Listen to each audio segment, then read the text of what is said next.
नमस्कार दोस्तों, हम लेकर आ चुके हैं आप लोगों के लिए 20 मिनट में शाम की 50 ताज़ा और बड़ी खबरें बताएंगे दोस्तों। आखिरकार कैसे हमास ने इसराइल के लड़ाकों को कर दिया दोस्तों ढेर, धूल चटाकर वापस दोस्तों गजा से बाहर निकाला।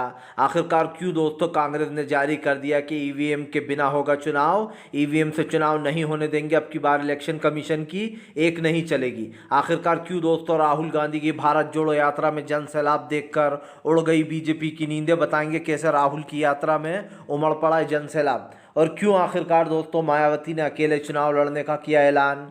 कैसे राम मंदिर पर बीजेपी को कांग्रेस ने दे दिया गच्चा, कल राम मंदिर के दर्शन करने पहुंच गई कांग्रेस, जमकर हुआ हंगामा। तो तमाम खबरों पर होगी बात, लेकिन उससे पहले अगर आपने अब तक हमारे चैनल को सब्सक्राइब नहीं किया है जल्दी से कर लीजिए। पास में एक घंटी आएगी, इसको ऑल नोटिफिकेशन पे दबाइए ताकि हर वीडियो की अपडेट आप तक पहुंच पाए। दरअसल दोस्तों आपको बताते चलें, एक बार फिर से हमास ने इसराइल के उड़ाए पर खच्चे। हमास ने दोस्तों इसराइल को ढेर कर दिया। जी हाँ, आपको बताते चले इसराइल हमास की जंग में इसराइल के पसीने छूट गए। 100 दिन बाद भी इसराइल के हाथ कुछ नहीं, लेकिन हमास ने इसराइल के कई सैनिकों को उतार दिया मौत के घाट। आपको बताते चले हमास इसराइल की इस जंग में लगातार इसराइल के ऊपर भारी पड़ रहा है। हमास ने फिर से दोस्तों भीषण अटैक किया है कल इसराइल पर, और इसराइल के कई सैन्य ठिकानों को भी उड़ा दिया है। आपको बताते चले हमास इसराइल की इस लड़ाई में इसराइल पूरी तरीके से पिछड़ चुका है। एक बार फिर से राहुल गांधी की भारत जोड़ो यात्रा में दिखाई दिया जन सैलाब। जन सैलाब को देखकर बीजेपी के उड़े परखच्चे। दरअसल दोस्तों आपको बताते चले राहुल गांधी की भारत जोड़ो न्याय यात्रा में जन सैलाब देखने को मिल रहा है। राहुल गांधी की भारत जोड़ो यात्रा पार्ट 2 में राहुल गांधी के साथ मणिपुर की जनता जुड़ गई। आपको बता दें जिस तरीके से राहुल गांधी ये रैली कर रहे हैं उससे एक चीज़ तो साबित हो जाती है कि राहुल गांधी देश के जननायक हैं दोस्तों। राहुल गांधी न सिर्फ लोगों की तकलीफ समझते हैं बल्कि उसको दूर करने की कोशिश भी करते हैं। राहुल गांधी में इंसानियत है, राहुल गांधी में एक नेता वाली क्वालिटी है, और ख़ास कर दोस्तों राहुल गांधी में वो एक क्वालिटी ये है कि उनको देश को चलाना आता है, उन्हें पता है कि देश को कैसे चलाना है। वरना तो दोस्तों आप समझिए बीजेपी में ज़्यादातर नेता तो ऐसे भरे पड़े हैं जिनको दोस्तों ए फॉर एप्पल और बी फॉर बॉल भी नहीं आता होगा। जी हाँ, आप समझ गए होंगे मैं क्या कहना चाह रहा हूँ। यही कारण है जो राहुल गांधी को लोगों का जमकर सपोर्ट मिल रहा है। आपको बताते चले दोस्तों फिलहाल एक बार फिर से मच गया हमास इजराइल के बीच में हंगामा। हिजबुल्लाह ने 100 दिन बाद किया जोरदार अटैक। दरअसल आपको बताते चले हिजबुल्लाह ने 100 दिन बाद ज़ोरदार अटैक कर दिया है इसराइल के ऊपर। इसराइल के होश ठिकाने लगा दिए हिजबुल्लाह का हमला देखकर इसराइल भी रोने लगा। दरअसल आपको बताते चले दोस्तों 100 दिन बाद इसराइल के ऊपर हिजबुल्लाह का भयंकर अटैक हुआ। आपको बताते चले फिलहाल 100 दिन हो चुके हैं झगड़े को, और इस झगड़े के बीच 100 दिन पूरे होने पर हिजबुल्लाह ने फिर से एक बार इसराइल के परखच्चे उड़ा दिए। आपको बताते चले इसराइल के कई ठिकानों को तबाह कर दिया हिजबुल्लाह ने। हिजबुल्लाह का साफ कहना है कि गजा में लगातार आप समझिए दोस्तों लोगों की हत्याएं हो रही हैं, मर रहे हैं कुछ लोग दोस्तों इसराइल के हथियारों से मर रहे हैं, तो कुछ लोग बेचारे भूखमरी से। यही कारण है जो हिजबुल्लाह ने चेतावनी दी है कि जब तक गजा के लोगों को इंसाफ नहीं मिलेगा तब तक हिजबुल्लाह इसी तरीके से गरजता रहेगा और बरसता भी रहेगा। आपको बताते चले दोस्तों फिलहाल भारतीय जनता पार्टी को लगा बड़ा झटका। जी हां, दरअसल आपको बताते चले ईवीएम के खिलाफ सड़कों पर उतर गई कांग्रेस। कांग्रेस ने कहा इस बार ईवीएम से चुनाव नहीं होगा चाहे कुछ भी कर ले इलेक्शन कमीशन। दरअसल दोस्तों सबसे बड़ी बात यह कि इलेक्शन कमीशन अपने मुंह में दही जमा कर बैठ गया है। सिंपल सी बात यह है कि आजकल तो विदेशों में भी ईवीएम बंद कर दी गई है। इतना बड़ा देश अमेरिका जो कि सबसे शक्तिशाली माना जाता है, वहाँ पर भी ईवीएम का यूज़ नहीं होता, बैलेट पेपर से ही चुनाव कराया जाता है। यही नहीं दोस्तों जापान में भी ईवीएम से चुनाव नहीं होता, बैलेट पेपर से ही चुनाव होता है। तमाम जितने भी देश हैं वो सब ईवीएम को हटाकर दोस्तों सिर्फ बैलेट पेपर से ही चुनाव कराते। क्यों? क्योंकि इन मशीनों के हैक होने की बहुत ज़्यादा संभावना बढ़ जाती है। कई बार ऐसे वीडियो सामने आए हैं जिसमें ये साबित किया गया है कि ईवीएम को हैक किया जा सकता है, उसमें प्रोग्राम सेट किया जा सकता है कि किसी को वोट डालो किसी को चला जाएगा। यही कारण है दोस्तों जो इस पर कई चीज़ें निकल कर सामने आई हैं। आपने एक चीज़ पर ध्यान दिया कभी कभी हमारे मोबाइल के जो जब कीपैड वाले जो मोबाइल आते हैं उसका कीपैड बिगड़ जाता है। आप जो है नंबर कोई सा दबाते हैं, आपने दबाया 5 लेकिन नंबर दब जाता है 4, 1, 2 कुछ भी दब जाता है। तो दोस्तों आप समझिए जब मोबाइल का कीपैड उल्टा सीधा काम करने लगता है तो ईवीएम क्यों नहीं कर सकती है। आपने ईवीएम में बटन दबाया, कांग्रेस का वोट चला गया बीजेपी को।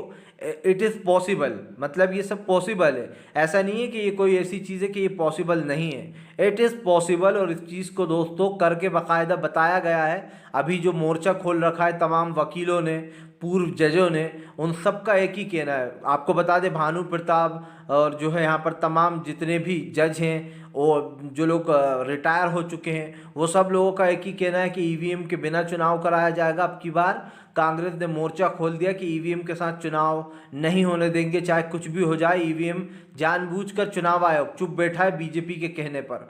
आपको बताते चले दोस्तों, फिलहाल भारतीय जनता पार्टी के ऊपर जमकर गरजते हुए नजर आए कन्हैया कुमार। कन्हैया कुमार की ये बात दोस्तों बीजेपी को चुप जाएगी, क्योंकि कन्हैया कुमार ने जो बात बोली है दोस्तों सुनने वाली तो है ही, लेकिन इसको समझना भी बहुत ज़रूरी है। आपको बताते चलें कन्हैया कुमार ने मोदी और शाह को घेरते हुए कहा कि क्या जय शाह की शादी है जो अमित शाह सबको न्योता बांटेंगे कि कौन मंदिर में आएगा और कौन मंदिर में नहीं आएगा। क्योंकि जाहिर सी बात है दोस्तों, उनका बेटा जो अमित शाह का बेटा है जय शाह, उसकी शादी तो हो नहीं रही है कि लोगों को कार्ड बांटते फिर आप शादी में आना। भाई ये तो एक धर्म स्थल है, जैसे मंदिर होती है, मस्जिद होती है, दरगाह होती है दोस्तों।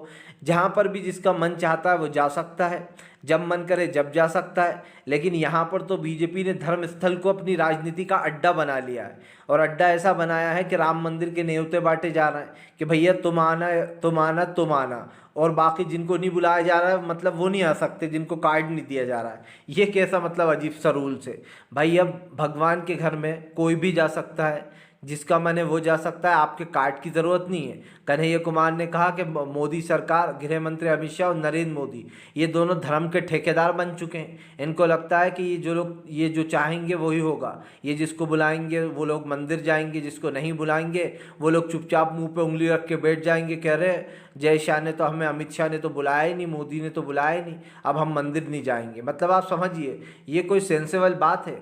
ये इनलॉजिकल बात है दोस्तों, इसमें कोई लॉजिक तो है नहीं। जाहिर सी बात है इस तरीके की बेवकूफ़ी वाली चीज़ें जनता को इफ़ेक्ट करती हैं कि आप धर्म भगवान के घर में भी इस तरीके की राजनीति कर रहा हो कि भैया हम न्योता दे रहे हैं, तुम आना, तुम आना, तुम्हें न्योता नहीं दिया तुम नहीं आ सकते। तो ये भी मतलब कोई बात है? इसी को लेकर कन्हैया कुमार ने जमकर खरी खोटी सुनाई। कहा प्रधानमंत्री के पास सारी पावर है, लेकिन वो मणिपुर नहीं आए, मणिपुर के लोगों को अपने हाल पर मरने के लिए छोड़ दिया था प्रधानमंत्री ने। आपको बताते चले दोस्तों, हमास इजराइल की जंग के बीच में इसराइल के ईरान के परमाणु से डर गया दोस्तों इसराइल और अमेरिका। आखिरकार बाइडन के क्यों उड़े हुए होश? दरअसल आपको बताते चले दोस्तों, ईरान के तलख रुख को देखकर पूरी तरीके से दोस्तों बिखर गया है रायते की तरह इसराइल। आपको बता दूँ जो है अमेरिका और इसराइल है, ये दोनों परेशान है, क्योंकि अब ईरान कुछ ऐसा करेगा जिसको लेकर पूरी तरीके से दोस्तों हड़कंप में आ जाएगा इसराइल और अमेरिका दोनों। अमेरिका को वैसे भी बार बार ईरान जो है वो अमेरिका की नाजायज़ औलाद बताता है इसराइल की। ऐसे में दोस्तों अब साफ सी बात ये हो चुकी है कि इसराइल और अमेरिका ये दोनों ही घिर चुके हैं, क्योंकि ईरान की चेतावनी के बाद दोस्तों अलर्ट पर हैं दोनों। जाहिर सी बात है वो लाल झंडा अब तक मस्जिद से नहीं उतारा गया है, और जब जब ईरान को गुस्सा आता है वो लाल झंडा ज़रूर लगाता है मस्जिद पर। और इसका सीधा सा एक वो होता है क्लू कि भैया इस वक्त ईरान गुस्से में है और ईरान कुछ ऐसा करेगा जिससे न सिर्फ बदला ले लिया जाएगा बल्कि दोस्तों तबाही मचेगी। जाहिर सी बात है ईरान कुछ नहीं भूला है और ना वो भूलेगा। उसको पता है कि इसराइल ने उसके 100 लोगों को मारा है और अमेरिका ने इसमें इसराइल का साथ दिया है। यही कारण है जो अमेरिका और इसराइल के ऊपर दोस्तों जब ईरान फटेगा तो ये समझ लीजिए कि बुरे परखच्चे उड़ेंगे, न सिर्फ अमेरिका के बल्कि इसराइल के भी।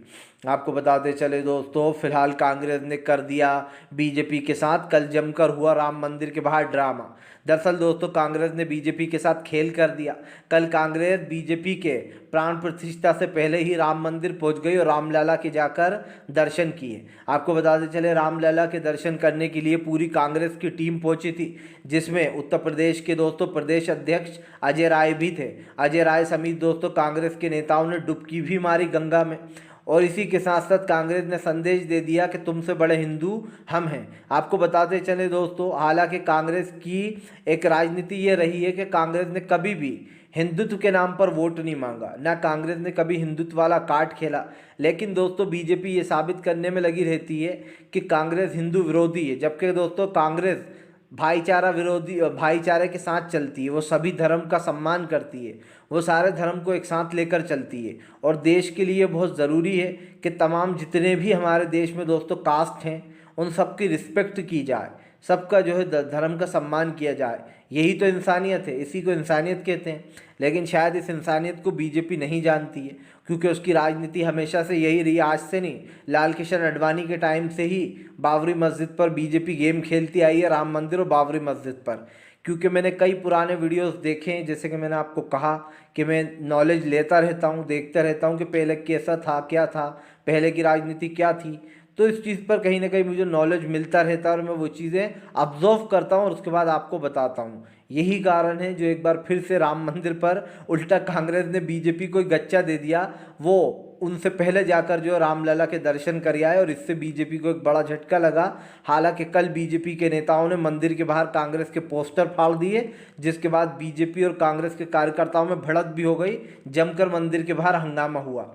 आपको बता दें चले दोस्तों, भारत जोड़ो यात्रा सिर्फ एक यात्रा नहीं, ये राहुल गांधी का लोगों को न्याय दिलाने का तरीका है। जी हाँ, कांग्रेस के नेता जयराम रमेश ने बीजेपी के खिलाफ खोला मोर्चा। दरअसल आपको बता दें चले, जयराम रमेश का कहना है कि कोई सा भी ऐसा राज्य नहीं है जहाँ पर 3 महीने तक नॉन स्टॉप हिंसा चले।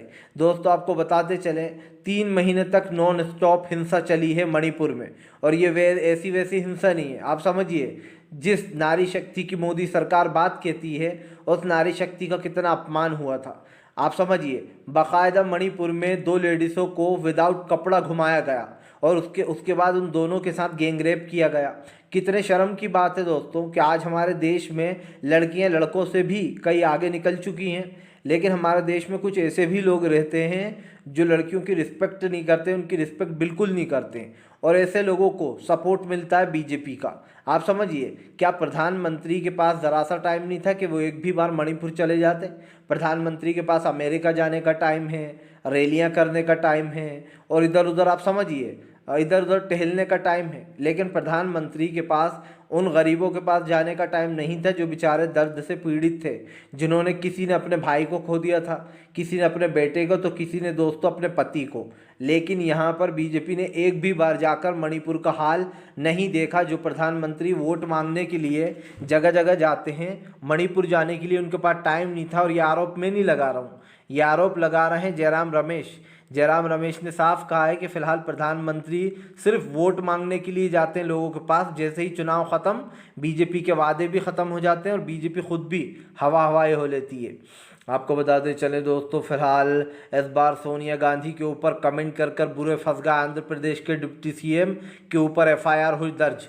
दरअसल आपको बताते चले, आंध्र प्रदेश के डिप्टी सीएम ने सोनिया गांधी के ऊपर गंभीर आरोप लगा दिया, जिसके बाद कांग्रेस ने उनके खिलाफ एफआईआर दर्ज करा दी है। आपको बताते चलें, दरअसल ये मामला पूरा क्या है हम बताते हैं। मामला है आंध्र प्रदेश के डिप्टी सीएम का, जहां पर उन्होंने ये आरोप लगाया है कि वाईएस राजशेखर रेड्डी जो थे, उनकी मौत की जिम्मेदार सोनिया गांधी है, बिना किसी सबूत के। जिसके बाद हंगामा बच गया। यही नहीं, कांग्रेस के कार्यकर्ताओं ने राजशेखर रेड्डी को जमकर खरी खोटी सुनाई और कहा कि सोनिया गांधी के ऊपर किस बेसिस पर यह आरोप लगाया गया है। यही कारण है जो सोनिया गांधी के ऊपर ये आरोप लगाने के बाद अब बुरी तरीके से फंस गए नारायण स्वामी के ऊपर एफआईआर दर्ज करा दी गई है, जिसमें ये आरोप लगाया गया है कि सोनिया गांधी की छवि को बिगाड़ने की कोशिश की गई है नारायण स्वामी द्वारा। अब एफआईआर तो दर्ज हो चुकी है, इनके ऊपर कार्रवाई होती है या नहीं, ये तो आने वाला वक्त बताएगा, क्योंकि ऐसी एफआईआर तो हवा में घूमती रहती हैं, आप भी जानते हैं, ख़ास कर उन राज्यों में जहां पर विपक्ष की सरकार होती है। आपको बताते चले दोस्तों, फिलहाल एक बार फिर से जो है यहाँ पर हमास इजराइल की लड़ाई के बीच में हूतीस का बड़ा खेल होने वाला है। आपको बता दें, हूतीस को हथियार पहुंचाने में सक्षम रह रहा है साउथ कोरिया। बताया जा रहा है साउथ कोरिया से दोस्तों मदद मिल रही है यमन के हूतीस को। दरअसल आपको बताते चले, यमन के हूतीस और अमेरिका के बीच में जंग छिड़ी हुई है, जहां पर एक के बाद एक हूतीस जो है दोस्तों वो शिपों को अपना निशाना बना रहा है, और लाल सागर में इजराइल समेत तमाम लोगों का बिजनेस ठप हो चुका है। आपको बताते चले, भारत का भी लगभग 80% बिजनेस जो है दोस्तों वो शिपों के द्वारा ही होता है, चाहे वो तेल अवीव को लाना हो या फिर तमाम चीज़ें हों, क्योंकि जाहिर सी बात है शिपों से ही ये सामान आता और जाता है। इसी को लेकर दोस्तों तमाम लोग परेशान हैं, क्योंकि हूतीज़ ने चेतावनी दी है कि जो लोग भी इजराइल के साथ बिजनेस करेंगे या फिर इजराइल की मदद करने की कोशिश करेंगे, उनकी शिपों को हम निशाना बनाएंगे और या उनको हम जो है हाईजैक कर लेंगे। यही कारण है दोस्तों जो हूतीज़ एक के बाद एक शिपों को उड़ा रहे हैं इससे। लेकिन हालांकि हम आपको बताते चले कई जगह के बिज़नेस को इफ़ेक्ट कर रहा है, लेकिन हूतीज़ का साफ कहना है जब तक कि गज़ा में मासूम लोगों की मौतों का आंकड़ा नहीं रुकेगा तब तक हम नहीं रुकने वाले। आपको बताते चले दोस्तों फिर से एक बार जो है यहाँ पर पूरी तरीके से हो गया खेल। जी हाँ, दरअसल दोस्तों आपको बताते चले अब जो इज़राइल के ड्रोन है दोस्तों वो इजरायली सेना को ही अपना निशाना बना रहे हैं। जी हाँ, दरअसल आपको बताते चले दोस्तों इजराइल के ड्रोन अब इजरायली सेना को ही अपना निशाना बना रहा है। बताया जा रहा है इजराइल अपने ही सैनिकों को, कई सैनिकों को गलती से बार बार ढेर कर दे रही है। इससे पहले भी मैंने आपको बताया था कैसे इजराइल ने अपनी सैनिकों के ऊपर हमला कर डाला। इजराइल अपने नागरिकों को भी भूले से मार रहा है दोस्तों। उसने इससे पहले अपने इजराइल के 3 नागरिकों को मार दिया था, जिसके बाद जमकर बवाल खड़ा हो गया था कि इजराइल कर क्या रहा है, वो अपने ही लोगों को मारने में लग गया। हालांकि वो कह रहा है कि हमसे मिस्टेकली ये हो रहा है, लेकिन इन मिस्टेकली हो या मिस्टेकली नहीं हो, लेकिन इजराइल गलती तो कर रहा है। और ये बात साफ दिखाई दे रही है दोस्तों कि फ़िलहाल इजराइल को कुछ समझ में नहीं आ रहा उसको करना क्या है। वो अपने ही लोगों के ऊपर जो है यहाँ पर हमले कर रहा है, जिसके बाद कहीं ना कहीं नेतन्याहू की कुर्सी हिलती हुई नज़र आ रही है। लोगों ने कह दिया है कि अब की बार पीएम पद से उठाकर बाहर फेंक देंगे नेतन्याहू को, क्योंकि दोस्तों इसकी छवि बहुत बिगड़ चुकी है नेतन्याहू की। ख़ास करके जो लोग हैं वहाँ पर बंधक हैं उनको भी अब तक नहीं छुड़ाया गया है। यही कारण है जो नेतन्याहू की कुर्सी ख़तरे में आ गई है। ये कह सकते हैं कि आने वाले वहाँ पर जो चुनाव होंगे उसमें नेतन्याहू शायद हार जाएंगे। आपको बताते चले दोस्तों फिलहाल एक बार फिर से बीजेपी के खिलाफ खोल बैठे मोर्चा। दानिश अली ने दोस्तों बीजेपी को फिर लपेटा। दरअसल आपको बताते चले दानिश अली के ऊपर रमेश बिगूड़ी बीजेपी के नेता ने अभद्र टिप्पणियां की थी और संसद में उनको आतंकवादी और कटवा पता नहीं क्या क्या बुलाया था, जिसको लेकर राहुल गांधी उनसे मिलने पहुंचे थे और दानिश अली को सहारा भी दिया था। अब दानिश अली भी दोस्तों राहुल गांधी की भारत जोड़ो यात्रा में पहुंच गए। दानिश अली ने राहुल गांधी के साथ बहुत सारी पिक्चर्स क्लिक की और राहुल गांधी को एक योद्धा बताया। दानिश अली ने कहा कि आज देश में जो राजनीति की जा रही है, खास कर जो अल्पसंख्यकों और ख़ास कर एक कम्युनिटी को टारगेट किया जा रहा है, मुस्लिमों को, ये गलत है। उन्होंने कहा कि फ़िलहाल हमें इसके ख़िलाफ़ आवाज़ उठानी चाहिए, इसीलिए मैं राहुल गांधी को सपोर्ट करने आया हूँ। दानिश अली ने बताया कि उन्होंने राहुल गांधी के साथ खूब इंजॉय किया और मणिपुर के बच्चों की इसके साथ दोस्तों उन्होंने दानिश अली ने सेल्फी भी ली राहुल गांधी की। यही कारण है जो राहुल गांधी और दानिश अली की कई पिक्चर सोशल मीडिया पे वायरल भी हो रही हैं। राहुल गांधी की भारत जोड़ो न्याय यात्रा में दानिश अली ने एक तरीके से शामिल होकर ये एक संदेश भी दे दिया कि शायद आने वाले लोकसभा चुनाव में दानिश अली कांग्रेस का दामन थाम लेंगे, क्योंकि बीएसपी ने उनको निकाल दिया है, मायावती ने। और यही कारण है जो मायावती की पार्टी से बाहर आने के बाद दानिश अली अब शायद कांग्रेस में शामिल हो जाएंगे। आपको बताते चले दोस्तों फिलहाल भारतीय जनता पार्टी सिर्फ मुंह की पकड़ करती है, इसके अलावा उनके पास कुछ भी नहीं है। जी हाँ, एक बार फिर से संजय रावत ने बीजेपी को लिया लपेटे में। दरअसल आपको बताते चले संजय रावत ने कहा कि वह हमारे देश के प्रधानमंत्री कितने महान हैं, मालदीव को तो आंखें दिखाते हैं लेकिन चीन से डरकर चुपचाप बैठ जाते हैं। संजय रावत ने कहा क्यों भाई ये भेदभाव क्यों। संजय रावत ने कहा कि जो छोटे देश हैं उनको तो आप आंख दिखा लेते हो, लेकिन जो चीन लगातार हमारे देश की ज़मीनों को कब्जा रहा है उसने, आप समझिए दोस्तों कितना लंबा रास्ता बना लिया है चीन ने, लेकिन हमारे प्रधानमंत्री चुप है इस पर। संजय रावत ने कहा कि ऐसा क्यों, आप मालदीव पर तो बोलते हो, पाकिस्तान पर तो खुल के बोलते हो कि हम पाकिस्तान का ये कर देंगे वो कर देंगे, लेकिन जब चीन की बात आती है तो एक भी स्टेटमेंट जारी नहीं करते प्रधानमंत्री। इससे कि उन पर आरोप लगते हैं कि वो चीन से डरते हैं, चाइना से, क्योंकि चाइना से दोस्तों प्रधानमंत्री को डर लगता है। ये बात संजय रावत कह रहे हैं और बार बार उसको वो दोहरा भी रहे हैं। आपको बता दें चले दोस्तों फिलहाल अगर आपको हमारा वीडियो अच्छा लगता है तो कृपया इसको लाइक करें, चैनल पर पहली बार आएँ सब्सक्राइब ज़रूर करिए, पास में घंटी आएगी इसको